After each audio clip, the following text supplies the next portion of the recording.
Jadi kenapa langit berubah jadi tembaga dan tanah berubah jadi besi? Apa yang kita doakan tidak pernah turun, terjadi. Apa yang kita kerjakan tidak hasil. Karena tidak mengampuni.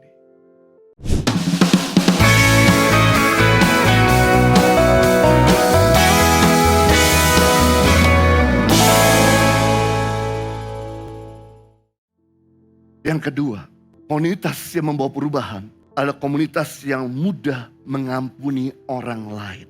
Saya nggak salahkan saudara punya kumpul-kumpul dengan teman-teman yang Kristen, yang rohani. Tapi pastikan dia nggak ngomongin orang. Kalau dia ngomongin orang, dia masih jelek-jelekin orang, berarti dia masih belum tuntas hatinya dalam mengampuni. Karena Amsal pasal 4 ayat 23, jagalah hati dalam segala kewaspadaan, karena dari situlah terpancar kehidupan. Jadi kalau hatinya sakit, pasti perkataannya akan keluar kata-kata yang sakit. Perbuatannya akan keluar perbuatan yang sakit.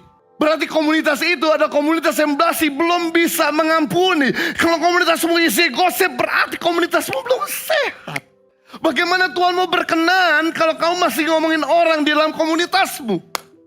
Markus 11 ayat 25. Dalam bahasa Indonesia masa kini terjemahannya berkata, dan kalau kalian berdoa tetapi hatimu tidak senang terhadap seseorang, ampuni dahulu orang itu, supaya Bapamu di surga juga mengampuni dosa-dosamu. Jadi kalau kita mau berdoa, kalau kita mau beribadah, mari cek hati kita. Masihkah ada sesuatu ganjalan sama orang lain? Masihkah kita masih gak suka sama orang lain? Nah, saya mau beritahu bagaimana komunitas kita mau merasakan kehadiran Tuhan kalau isinya ngomongin orang. Ini yang menarik.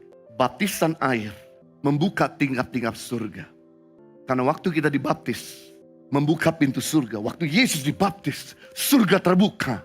Ada suara yang berkata, inilah anak yang kukasihi, kepadanya aku berkenan. Roh Kudus turun, mulai memenuhi dan memimpin Yesus. Waktu kita dibaptis, membuka tingkap surga. Artinya saudara sama surga tidak ada lagi pemisah. Antara saudara sama Bapa terhubung. Jadi Bapa bisa dengerin kamu dan kamu bisa dengerin Bapa. Bapa bisa memberkati kamu dan kamu bisa memberkati Bapa. Jadi tidak ada barier ketika kamu setelah dibaptis sama surga.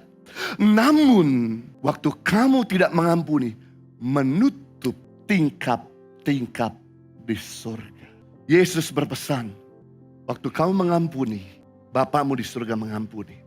Waktu kamu tidak mengampuni, Bapamu di surga juga tidak mengampuni. Jadi satu-satu dosa yang Tuhan tidak bisa ampuni, semua dosa Tuhan ampuni.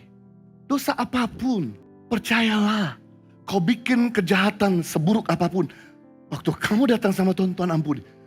Kecuali satu, dosa tidak mengampuni kesalahan orang. Kata mengampuni artinya melepas. Kata tidak mengampuni artinya menahan. Ini matematikanya. Waktu kamu melepaskan anugerah buat hidup orang, surga akan melepaskan anugerah dalam hidupmu. Tapi waktu kamu menahan anugerah buat hidup orang, surga akan menahan anugerah dalam hidupmu. Jadi kenapa langit berubah jadi tembaga dan tanah berubah jadi besi? Apa yang kita doakan tidak pernah turun, terjadi. Apa yang kita kerjakan tidak hasil. Karena tidak mengampuni. Ibadah Impact Community Indonesia menjadi 5 sesi. Ibadah jam 8 pagi, jam 10, jam 12 siang, jam 3 sore, dan jam 5 sore. Seluruh ibadah berlangsung on-site di Mall of Indonesia, lantai P3, Kelapa Gading, Jakarta Utara. Bagi jemaat yang ingin mengikuti secara online, ibadah live streaming dapat diikuti pada pukul 10 pagi waktu Indonesia Barat di YouTube Impact Community Indonesia.